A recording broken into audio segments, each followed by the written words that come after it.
Access Fort Wayne offers reflections of our community. Production facilities provided by Access Fort Wayne are a service of the Allen County Public Library.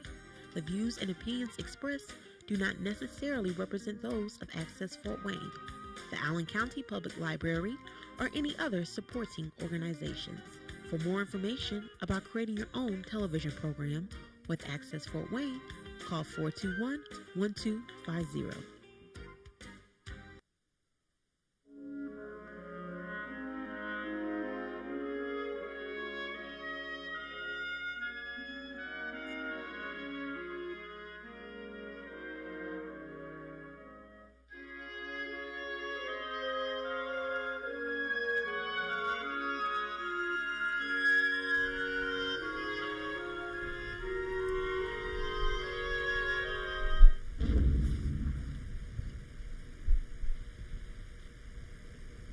Hello, and welcome to the American Veteran. I'm Dale Parrish, your host, and with Carl Fowler as co-host. Also with us today is Jason Smith and Vernon Mado. But our guest this show is David Miller. Welcome to the show, Dave. Thank you, I Dale. want to mention all three of these gentlemen are members of Chapter 40 of the DAV.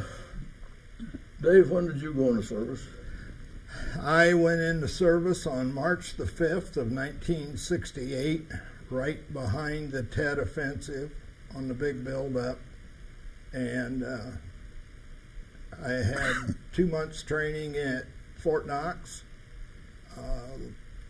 was put on a plane to Fort Dix, New Jersey, went to AIT to become a truck driver. That's where they felt they needed me. I got a 6-day delay en route on my way to Vietnam. Well, Fort Knox, that's Army, isn't it? I was in the Army. Oh, I see. But when I shipped over, they quickly changed me from an engineering company to an aviation company. Oh.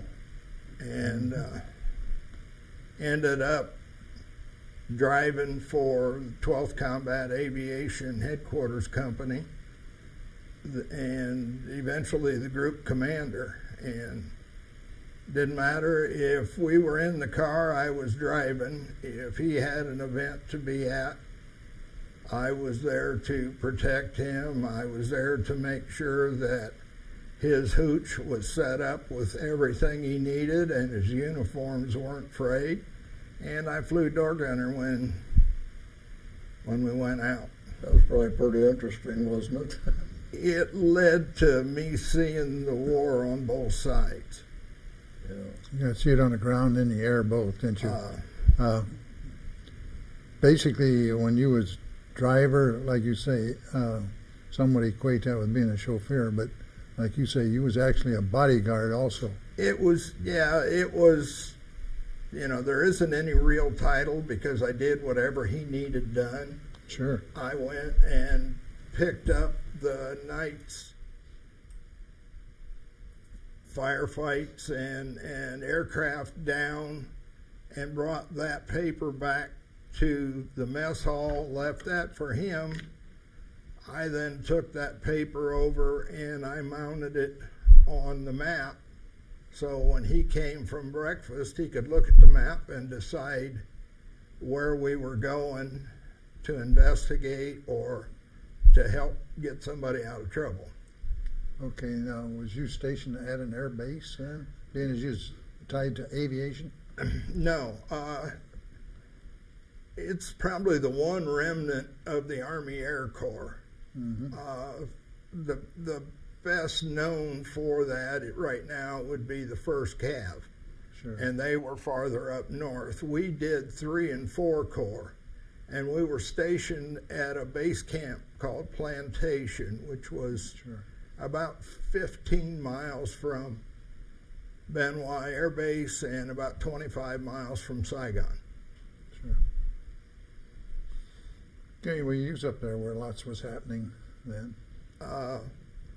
We had helicopters in some pretty bad areas. We had helicopter companies that were stationed at Coochie, which is where they found the major tunnels and hospitals under our air base.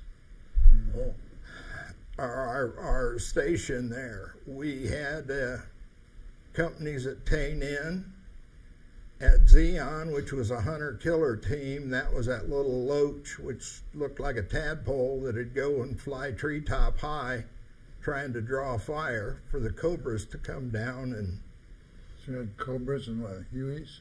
I flew in a Huey every day, but we had every helicopter that was made, with the exception of the one Marine helicopter. Yeah. We had 3 different models of the Huey. We had the Cobras, the Loaches. We had the Cranes, which was that big 3-legged Sure, thing to lift pick it it up. up. Sure. They can see- pick up a tank, couldn't they? CH-47s could pick up a tank, Yeah. and did a lot. Riggers would go out, and then we'd have to fly out and hook the rig and pull it out. We had fixed wing aircraft that we used for observation, and they were stationed at Vung Tau. Okay. Those was a small single engine, were they? Most of those were the small single engine. There were a couple of different ones too, but they were planes to observe or move the mail or Fire whatever control? they needed. Yeah, it talking about observe for artillery or observe for artillery or observe for ground crews that have to go in to pull guys out. yeah, okay. They would, I mean, we'd have Charlie model gunships up, but they would go higher and look at a bigger picture. Well, So- basically, those was doing the same jobs the drones are doing today, right? Pretty much, yeah. Yeah.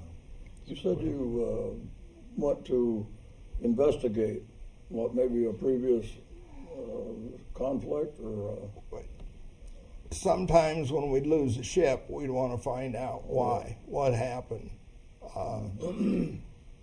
what was left of it. You know, was it totaled out? Could we have lost something? That was an on-site inspection, or did you use a big crane to go and bring them back? No. When we'd go looking, we were looking for the information. On site. We'd have other crews go in if the plane wasn't totally destroyed to pull it out of there. Mm-hmm. But anytime you were up in the air, you didn't know when it was going to start. Vietnam was a little strange in the fact that most of the North was a free fire zone. The South was not a free fire zone. You had to be sure of your target. Not even that. What that means is you do not fire. I could find enemy crossing the Delta in a sampan with weapons. I could not fire by 60 until we got permission. The old man had to ask 2nd Field Force for permission to fire. And the rules of engagement says if they don't shoot at us, it's not a free fire zone.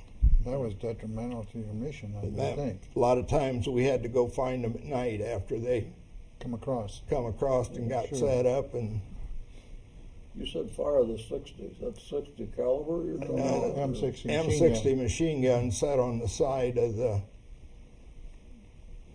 Chopper. most of the hotels and most of the Charlie models were a little smaller. The hotels could haul about 12 guys if need be to pull guys out. Sure. Now, is that what you meant or used when you said use the door gunner? When any time the ships went up, first off, you had a crew chief, which was normally a Spec 5, and that was his helicopter.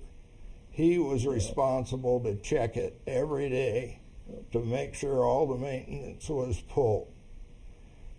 Normally, you've got a gunner that assists him. Well, in our case, we didn't. We had the crew chief. The colonel was the pilot, and he had a co-pilot. So the majority of the time, I just get in the door gunner seat. So we had M60 on each side. So you had a beautiful view of the countryside all the time. Yeah, a couple times it got You might not wanted it. little strange. One time we were calling for permission to fire, and my side of the ship was always the downside when it banked. And the old man had to go up to 10,000 feet to make radio contact. Wow. Now, in jungle fatigues, it gets a little cool, and it's an awful long way down if I slide off that seat. You had a safety harness, didn't you? Normally not hooked. Okay. You didn't wear your chicken plate on your chest. You Right. Sat on it. padded your seat with that chicken plate. I understand. Sure. So, Okay. Did you run into any rock soldiers? absolutely. I've read about them. I guess they was pretty good. The meanest, hardest fighting soldiers I've seen. And by our standards, I mean, they didn't care who you were if you messed with them. Man, woman, or child, if you messed with them, you was going to pay. I'll be darned. Yeah. You know, and there were a lot of things done that the American people were never told about. We had 2 helicopter companies, camouflage, that flew Cambodia every day watching the Ho Chi Minh Trail. Sure. And that was 68 and 9, and they were there when I got there in 68. And I think the president said we went into Cambodia in 1970 or 71. Yeah. So you find a lot of things that just don't quite ring true, but you're there to do a job. You're there to protect and defend your company, your country, to the oaths that you've taken, and that's what we tried to do. You do what you can. But Sure. they didn't want you to. Well, it was the first war that had no way to measure who wins, who loses. Every war up to that point was based on the ground that you possessed. The Korean War was an in-between war. Mhm. A lot of theirs was taken back, what was there, but there was still a DMZ that was honored as a DMZ and maintained. So even in Korea, as long as you maintained that 38th parallel, I think it was 38th You're parallel, right, yeah. you knew you'd done your job. Mhm. In Vietnam, there was no way to measure ground, no way to measure anything else, so they based everything on kill ratios. And you were expected 12 to 1. Yeah, I guess they go in and clear out an area, pull back an area, and fill up again. Just, Yeah. But as you're pulling out, you're to be counting everything you can see. yeah. Watch your back as the enemy comes up behind you. As you're You pulling out. never knew where they were. Yeah. You didn't know who they were. No, a lot of them worked for us through the day, and There's a night. Yeah. so I'm sure it's a war that nobody from America wanted to fight, as far as that's concerned. But they could see the necessity of it at the time. You know. I was proud to serve my country.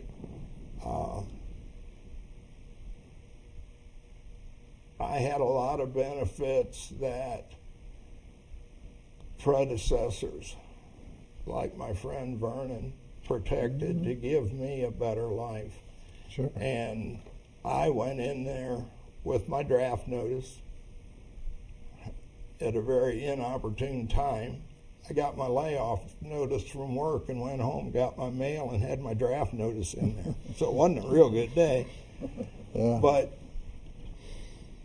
I felt I owed something to my country for what I had. Yeah, we all did, and we all felt that. Sure. Honorable thing to do. So 2 months of training sounds about like what I had. Well, You had it was 6 weeks and- yeah, it was 2 months at Fort Knox and 2 months at, I see. well, it was actually 7 weeks at Fort Dix. Basic infantry training. Yeah. No, in Fort Dix, when you go into basic training, that's body and infantry training. But then they break you up to advanced individual training, where all the testing and that they've done when you went in there tells them what you're best suited to do. So I went to a truck driving school and graduated second in the class. I went to Vietnam with 3 of my buddies that I'd gone all the way through with, wanted to stay with them, but Yeah, I had a major that had a different idea. He wanted the best driver he could get his hands on, and at the time, by the record, that was me. So I started working for him and kept moving up. So when you had your driving school and that, did you learn the basic tactics and so forth, or was it just different vehicles? Fort Dix is pine trees and sand. Now, certain goals had to be met by an AIT or group that would go through. Mm-hmm. We had a couple of deuce and a halves with the big trailers. We had some guys that didn't know how to drive a Jeep and barely knew how to drive a Jeep when they left, because they didn't know how to drive a straight stick. One of the guys I was in with was drafted when he was 25. He had his own trucking company.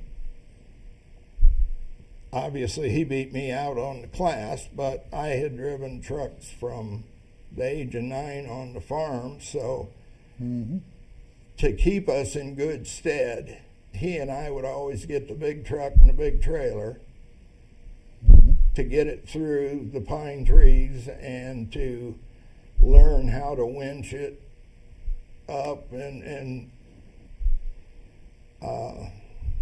didn't relate to what we saw when we got to Vietnam, but Sure. I got to Vietnam. I ended up driving a Jeep, Mm-hmm. flying the Well. door gunner on a helicopter, doing anything they wanted me to do. That was what I was there for. What experience did you run into you would want to talk about?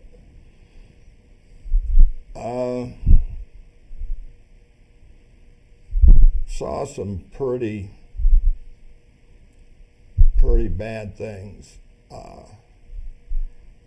One of the pictures that I brought in is a friend of mine that I had gone through basic and AIT, and he was in the 11th Armored Cav, which meant he lived in an armored personnel carrier. And there were 6 of them, 5 or 6 of them, that lived in that all the time. He would come back and come into my base camp. You got pictures of I And, don't think of that. we'd take up a bunch of pictures, so he had pictures to send his wife that didn't show how risky he was in. That is Mike Rasmussen, and he was from Iowa, and he was married. And we got separated, but when he got close to where our base camp was, he'd come in and we'd shoot up a bunch of pictures that we could send to his wife, show her how easy he had it. And Like any driver does. a lot of guys, they didn't want to talk. They didn't want to send back what was really going on. That right there, if you can get it, is a Catholic orphanage. And there's a building back behind made of corrugated steel. We scrounged that from another job and put it up so that that orphanage and those nuns had a roof over their head to help take care of the kids. I'll be done. And at that time, I was a member of the Church of Christ in Defiance, Ohio, and got in touch with them through my wife and had them send over kids' clothes that we could take Well, that was great. and donate. So Well, You know, I think most of the servicemen over there had a feeling with kids, yeah. and you wanted to help them all you could. And the fact that you guys did that for them, I think, is you had to terrific. be cautious because they'd use the kids. Yeah, But I did. when you would go into that orphanage scene, it'd give you a few minutes to forget about everything else going on. Warmed your heart up a little bit, didn't it? And yeah, it was pretty nice. You want to tell me who this is? That is my father. He was in the Army Air Corps. He got hooked up with the group that was put together to handle the atomic bomb. He had one of the service jobs with him, but when he was in Alamogordo, New Mexico, going through some of the training, he and my mom got married, and then he ended up on the island of Tinian Uh-huh. until after the bombs were dropped. And who is this guy? That seems like a guy I knew that was probably half the weight I am today. but I'm, you know, the face is familiar. face but looks that's like about you. it. That's about it. Face looks like you. We've all grown up since then. Okay. I have a couple more pictures here that evidently are you. Okay, the one on your left is the Huey coming in to set into the bunker. We did revetments, which was an L-shaped bunker that we'd set them behind. The one in, go That ahead. was sandbagged, was it, Uh, or dug? It was sandbagged, and then we took the corrugated metal that they did airstrips with and locked them in over top of it. Okay. And it was tall enough that your blades would be the only thing above it. Okay, sure. The guy in your right hand, again, is a fellow I used to know 40 years ago, and that particular day there was a change of command going on, and I was hauling a 2-star around. Yeah. See the 2 stars See on the the bumper. 2 stars on that red flag. I, from time to time, I was the only driver at the headquarters for that. So I had all 4 flags, and I had driven Abrams and Westmoreland. Every time one of these comes by, unless you got 3 stars, you salute that vehicle when it comes by. You mentioned scrounging. What do you mean by scrounging? Well, Good word for stealing. it was a rededication of purpose. Right. We had a purpose and we didn't have any material, and there was an engineering company that wasn't too far down the road. And helicopters can pick things up. Yeah. So we ended up with some bigger stuff than a lot of companies could get into their Jeep. Sure. Sure. So, Put them to good use. I keep looking at your jackets. You got a lot of tags on that. some of them are silly, but I always try and honor my friends that didn't come home. MIA, POW. Yes. I, on this side, carry my POW and The boots. a patch with the boots that I picked up in our trip to Washington, D.C. last September.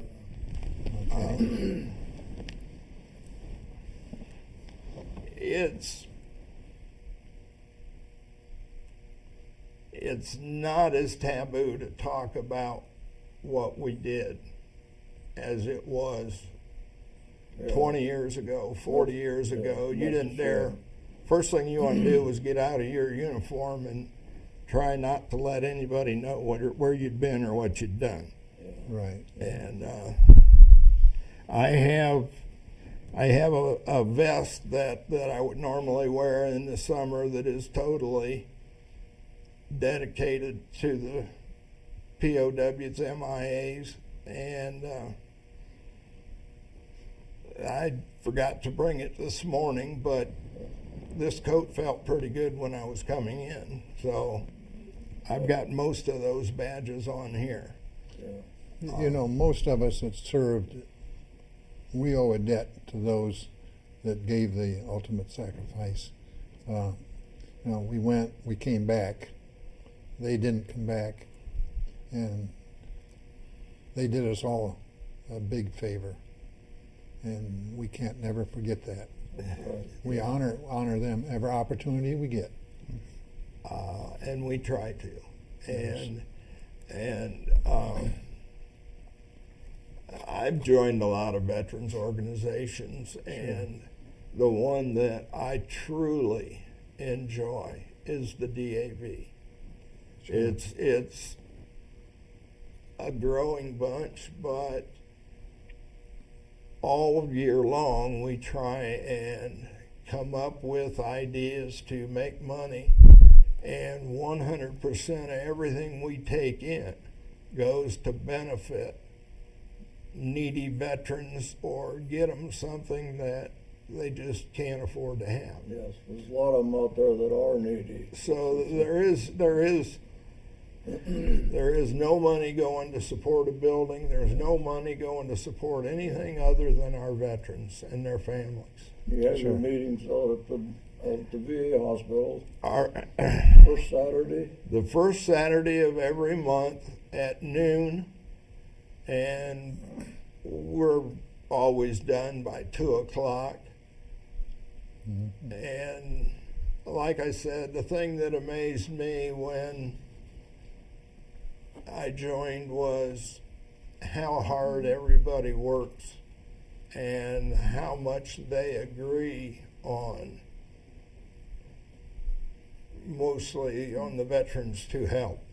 Sure. Okay. Well, Dave, gentlemen, we're out of time already. I sure appreciate you being here, Dave. Well, thank you for your service. Yeah, thank you very much. Thank you, gentlemen. Well, I hope you enjoyed the program. We're on every Friday night at 7 o'clock. Remember, freedom is not free. So thank you and good night.